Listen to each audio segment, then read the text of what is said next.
A debate. Es habitual a esta hora, vámonos a debate con, y le doy la bienvenida a Juan Francisco Bustamante, presidente de la Asociación para la Correcta Hidratación Agua en México. Pablo Lazo Elizondo también está con nosotros, director de Desarrollo Urbano y Accesibilidad del World Research Institute. Juan Francisco, Pablo, yo quisiera que me orientaran, porque hace unos momentos en la redacción teníamos esa discusión interna en el sentido de que ¿qué tanto nos vamos a quedar sin agua? Este semestre en el Valle de México, ¿viviremos sin la posibilidad de tener el Cutzamala para nuestro servicio? Juan Francisco, empezamos contigo. ¿Cómo vive la Ciudad de México la situación del agua? ¿Cuánto provee el sistema Cutzamala al agua y lo demás de dónde sale, Juan Francisco? Sí, mira, el sistema Cutzamala abastece el 30% del agua que se consume en el Valle de México. A su vez, el 60% es abastecido por toda la serie de pozos. El problema es que el Valle de México está sobreexplotado. Cada pozo se extrae 6 veces más de lo que puede aportar. Y esto ha caracterizado durante años el abastecimiento de la Ciudad de México. Ahora, el problema del Cutzamala se vuelve peor, porque de lo que estaba abasteciendo el 30% ya es menor a la mitad de lo que se venía proveyendo, que eran alrededor de 14 metros cúbicos. Ahorita ya pasamos la barrera de los 8 metros cúbicos, menos de 8,000 litros. Eso quiere decir que ¿de dónde se va a sacar? Pues de las fuentes superficiales, de fuentes subterráneas, que son los pozos. Y esto empeora la situación, porque el Valle de México está sobreexplotado, hay hundimientos de más de 70 centímetros anuales y la gente sigue consumiendo la misma cantidad de agua. La gente sigue consumiendo agua de las mismas rellenadoras que se abastecen del mismo sistema. Entonces, es una crisis que ya expertos han mencionado, que en junio de este año ya no hay ni una gota del Cutzamala para abastecer y vamos a tener que cambiar de sistemas para abastecer a la ciudadanía. El Cutzamala, Pablo Lazo, se alimenta de las lluvias. Entonces, a partir de aquí hasta junio, pues las lluvias son muy poquititas y eso como para que la naturaleza es pródiga ahí regando algunas plantitas, pero no suficiente para llenar el Cutzamala. Entonces, ¿qué va a pasar? El Cutzamala, según entiendo, no puede estar por debajo del 30% de su capacidad. A ver, explícanos. Efectivamente, el sistema Cutzamala se abastece de aguas principalmente provenientes de... Y este proceso ha sido estacional, es decir, tenemos temporadas de lluvias y temporadas de secas. Lo que está sucediendo con temas relacionados al cambio climático es que se han acrecentado estos momentos en que no llueve lo suficiente para hacer en la tema Cutzamala.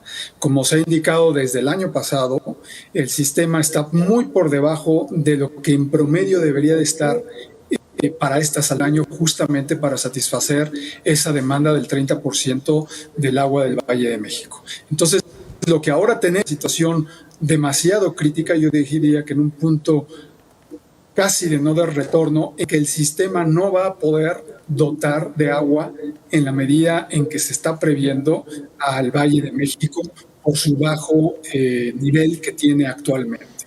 Adicionalmente a eso hay que considerar también que con el aumento de temperaturas en los próximos meses, ese consumo en el Valle de México y en las poblaciones aumenta. Entonces ese es un tema previsto que a medida que tampoco se recupera en los acuíferos y no llueve lo suficiente, la demanda va en aumento por los próximos meses mucho más calientes que tendremos en las poblaciones y en nuestras ciudades. Entonces hay un tema muy, muy delicado con el sistema Cutzamala que está en el punto ya de no retorno y de no proveer la cantidad de agua que se requiere en el Valle de México. Vamos a hacer una pequeña pausa, pero que nos expliquen cuál es este punto de no retorno en la situación del agua en el Valle de México y qué significan esto de los estrés hídricos. También para darnos una idea y empezar a tomar medidas pertinentes. Volvemos en 2 minutos.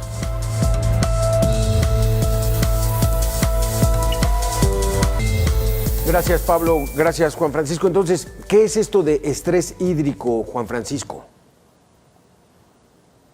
El estrés hídrico es el balance entre la demanda y la oferta. Si estamos ofertando menos de lo que hay de recursos disponibles, estamos teniendo un estrés mayor al que está proveyendo la zona. El problema aquí es que el estrés hídrico es también alimentado por el 40% de pérdidas en la red, que son por fugas, por tomas clandestinas. Simplemente la presa de Valle de Bravo es drenada por todas las miles de tomas clandestinas que se alimentan para los riegos agrícolas que hay en la zona. Esto ya debe ser de una concepción de seguridad nacional. Se están robando el agua que va para la ciudad. Entonces tenemos que cambiar la concepción. Efectivamente tenemos que ahorrar, tenemos que cambiar los hábitos, pero también tenemos que eliminar todas las fugas que hay. Pablo Lazo, entonces este punto de no retorno, ¿qué significa y cómo podemos entenderlo aquí, sobre todo en el Valle de México? Sí, Alberto, que estamos muy cerca de un momento en el que la crisis que vemos actualmente de suministro de agua por varias horas en una área de la ciudad se puede convertir Vamos a las áreas de la ciudad, de las zonas de la ciudad. Pablo, estamos teniendo problemas con tu internet y te oyes muy cortado. Te vamos a hablar por teléfono para que la comunicación sea del audio por medio de tu teléfono y mientras pasamos con Juan Francisco. ¿Cuánto es la demanda? Bueno, yo lo que te quisiera preguntar es, el Cutzamala y el Valle de México está en crisis. ¿Es la única región del país que está en crisis? ¿Cómo andan en el norte, que allá mucho menos ha llovido como se esperaba? Mira, al 15 de enero, el 80% del territorio nacional se tiene en una tremenda sequía, ¿no? Estamos hablando que el 80% del territorio está experimentando falta de lluvia y esto afecta, por supuesto, a todos, ¿no? A todos nosotros. Ahora, los estados donde menos está lloviendo, ¿cuáles son? Chihuahua, Sonora, San Luis Potosí, Durango, Michoacán, que es donde están todas las presas del Cutzamala, y esto aporta a esta situación de crisis que simplemente está generando un mayor estrés al sistema que abastece el Valle de México, que abastece a más de 22 millones de personas. Entonces, tenemos que empezar a cambiar nuestros hábitos, tenemos que empezar a cambiar, y yo creo que esta situación va a cambiar la manera en que veamos el agua, porque en junio ya no va a haber más agua del sistema Cutzamala. ¿Y de dónde se va a abastecer? De los pozos que están sobreexplotados y que están incentivando el hundimiento. Ese es el punto, Juan Francisco. O sea, no nos va a quedar de otra, a las autoridades no les va a quedar de otra más que saquen el agua de los pozos. ¿Cuál va a ser el riesgo ese? Porque el Cutzamala van a decir, ¿sabes qué? Ya ciérralo y pues nos abastecemos de los pozos. ¿Qué riesgo se corre? Es altísimo, Alberto. Simplemente los últimos sismos que se han experimentado en la Ciudad de México cada vez tienen más afectaciones, cada vez más estructuras están siendo afectadas por estos sismos pequeños, grandes, y más en riesgo están poniendo a la población. Por eso digo, esto ya es una situación de seguridad nacional. Sí. Ya el ejército tiene que tomar cartas en el asunto, tiene que quitar todas las tomas clandestinas que también hay en los pozos de la Ciudad de México, abastecer de manera consciente y también empezar a implementar estrategias para utilizar menos agua. El reuso de agua va a ser crucial en este sentido. Miles y miles de litros se pierden en la red de drenaje. No se capta el agua de lluvia y se trata para consumo humano. Esto ya tiene que cambiar. Exacto. Vamos a tener que captar el agua de lluvia, potabilizarla y aprovecharla al 100%. Ya no podemos perder ni una gota de líquido que está cayendo en la Ciudad de México y que es alta en lluvias, ¿no? Porque todos sufrimos todas las inundaciones que se presentan año con año. Ahorita que es en la época de estiaje, vamos a sentir esa necesidad de que llueva y que podamos aprovechar esa agua. Y es ahí donde tenemos que invertir en este momento. Porque Pablo Lazo, ya retomamos la comunicación contigo. ¿cuál es la época de estiaje? ¿Dónde nos encontramos? Este enero, inicio del 2024, ¿cuándo comienza a llover de manera que nos podamos tranquilizar? Bueno, en las previsiones, según lo que tenemos de las temporadas marcadas, es que a partir de finales de mayo, principios de junio, comience las lluvias que llevan hasta septiembre, octubre. Generalmente ese es el periodo que varios estudios enmarcan como un periodo de lluvias, es decir, donde tenemos la mayor captación de agua en el territorio donde están los sistemas de presa que alimentan, por ejemplo, al sistema Cutzamala. Entonces tenemos todavía 3-4 meses de secas, donde la captación va a ser muy menor, y según las previsiones que tenemos del monitoreo que tiene el Instituto de Recursos Mundiales y algunas otras organizaciones, va siendo la tendencia que es por debajo de la media de lo que se ha captado en años anteriores. Entonces, eso, como apuntaban, va a seguir acrecentando la crisis de suministro en los principales sistemas de suministro para nuestras ciudades. El año pasado, Pablo, 2023, pareció que el asunto fue por culpa del fenómeno El Niño, que genera sequías muy fuertes, huracanes muy fuertes y heladas muy fuertes. Y esas tres las cumplió El Niño. ¿Continúa El Niño en este 2024? Sí, va a continuar. Tiene una previsión de que vamos a tener otro periodo, otra estacionalidad afectada por el fenómeno meteorológico del Niño, que afecta tanto por un lado la falta de precipitaciones, pero por otro lado el calor extremo que va a ir en aumento conforme la estación pase de primavera a verano. Pero por el otro lado yo creo que es importante también entender que tenemos estos fenómenos climáticos, tenemos incremento de los extremos entre la temporada de secas y la temporada de lluvia, porque también hay que reconocerlo que cuando llueve demasiado, pero no se capta, no se retiene, no se almacena, y eso es por un plan faltante estratégico de inversión y de captación de aguas y de tratamiento de aguas. Hay un problema muy grave de no tener un plan estratégico para estas situaciones que se están dando por climas extremos en nuestro país. Y ese es un tema que no se ha abordado con la seriedad que se merece y no se ha dedicado el tiempo y la inversión para pensar realmente cómo esto se puede prever y no ser solamente reactivos ante las situaciones que tenemos como esta que nos enfrentamos en este principio del 2024. Es que, Pablo y Juan Francisco, a mí se me hace totalmente ilógico que el gobierno federal no ponga atención en esto. Y atención es que ponga dinero, que le invierta. Vamos a hacer una segunda y última pausa en este debate y hablar de eso. ¿Cuánto se requiere para que no vayamos a sufrir tanto por la falta de agua en el 80% del país? Regresamos. Descubre México. San Carlos, Sonora, se convirtió en un pueblo mágico desde el 20. A Pablo, Juan Francisco, les reitero, de manera personal, se me hace como que ilógico, incongruente, no entendible que el gobierno no asuma esta responsabilidad ante el panorama que nos están planteando ustedes. Juan Francisco, háblanos de cifras, ya lo hemos platicado aquí, pero ¿cuánto se invierte? ¿Cuánto se debería invertir? Mira, ahorita tenemos una inversión en infraestructura por parte de la Comisión Nacional del Agua de 44,000 millones de pesos. Sin embargo, el Banco Mundial hizo un estudio y dio la recomendación de que en este sector se requerirían más de 30 años de inversión continua de 87,000 millones de pesos en infraestructura, en saneamiento, en calidad de agua. Entonces, el problema es grandísimo. La verdad es que ya estamos rebasados, Alberto. Mira, simplemente te digo cifras. 60% del agua que recibimos en casa tiene una calidad deplorable, es decir, está contaminada ya sea con coliformes, sólidos, suspendidos, el 60% a nivel nacional, esto con cifras de la Comisión Nacional del Agua.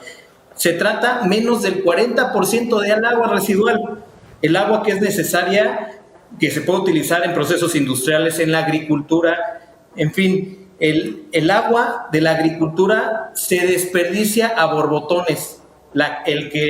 El sector que tiene mayor consumo, que es el 76%, es la agricultura. Sin embargo, la inversión en tecnificación es mínima.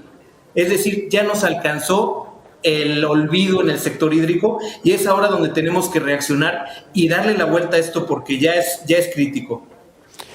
Pablo Lazo, lo que sí también no podemos entender es de que a un tren turístico sin un plan económico de recuperación se le inviertan 500,000 millones de pesos y al agua, que no es electoral el agua y ahí la van dejando, pero es un problema mucho más grave que mover a turistas por el sureste, Pablo.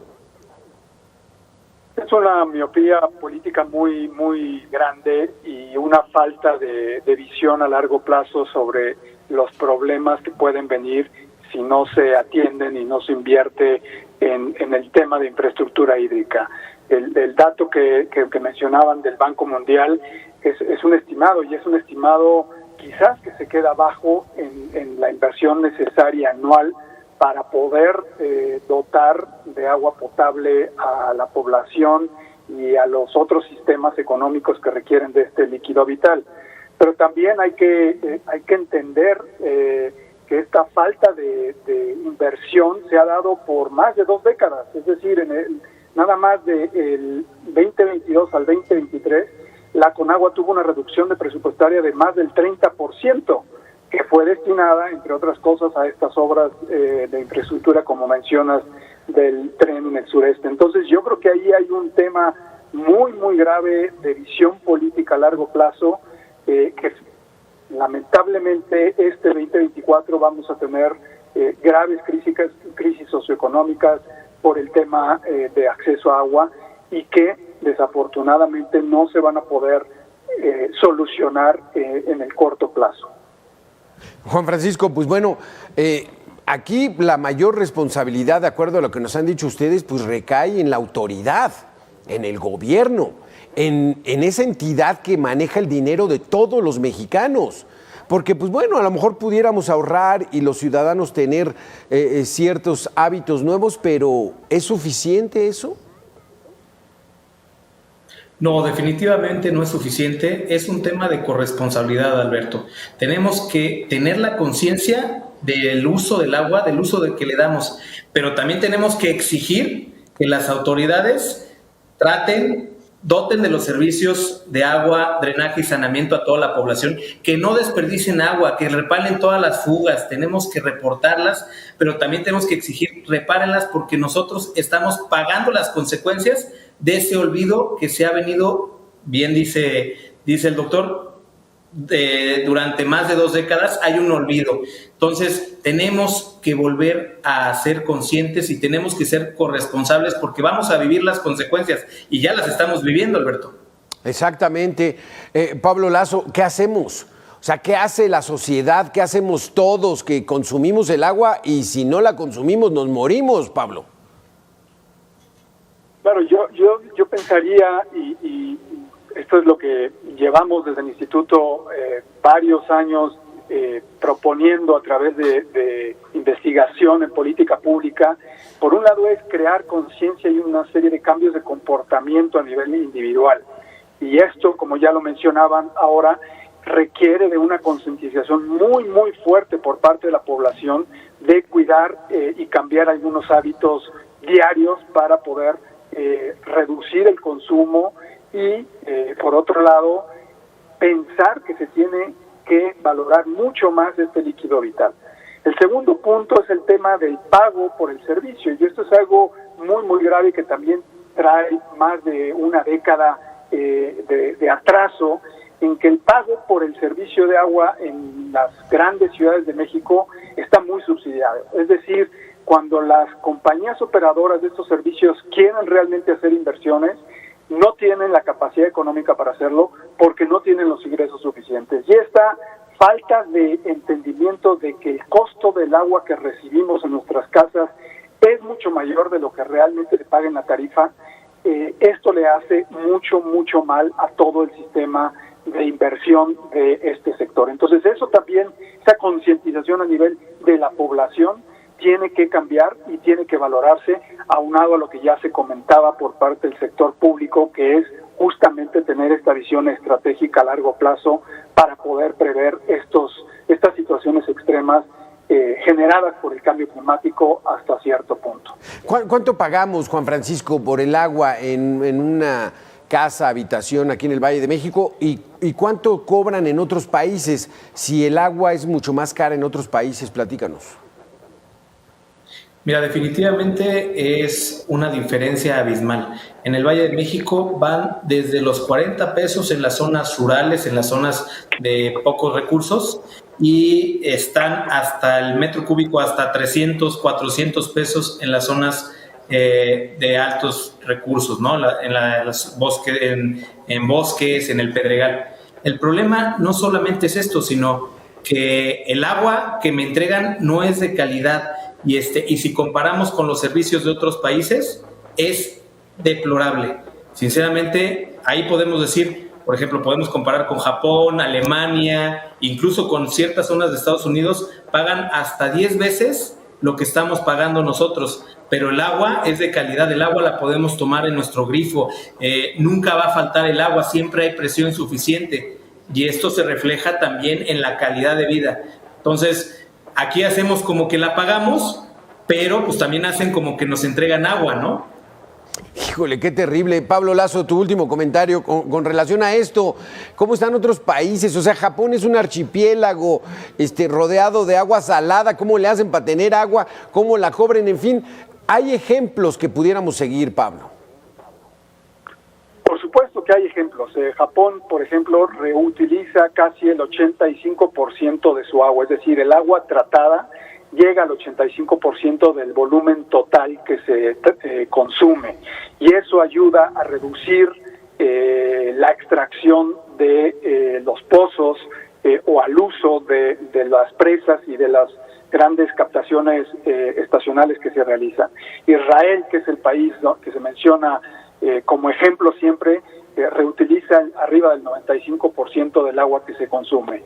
En México no llegamos ni al 30% de la reutilización del agua tratada para uso no potable, y eso es muy grave. Mientras que no se invierta en este tipo de infraestructura seriamente y a largo plazo, vamos a tener un problema de falta de abasto, y como se mencionaba por Juan Francisco anteriormente, la extracción de nuestros acuíferos va a seguir siendo de sobreexplotación, lo cual nos va a llevar a un día cero cercanamente. Exacto. Día cero, y nos atenemos a las consecuencias, gobiernos, ciudadanos, porque nadie se va a salvar. Juan Francisco Bustamante, Pablo Lazo, gracias por haber estado con nosotros aquí en Mega Noticias. Nosotros vamos a hacer una pequeña pausa de 2 minutos y regresamos. Gracias a los dos. Gracias, Alberto. Hasta luego, buenas tardes.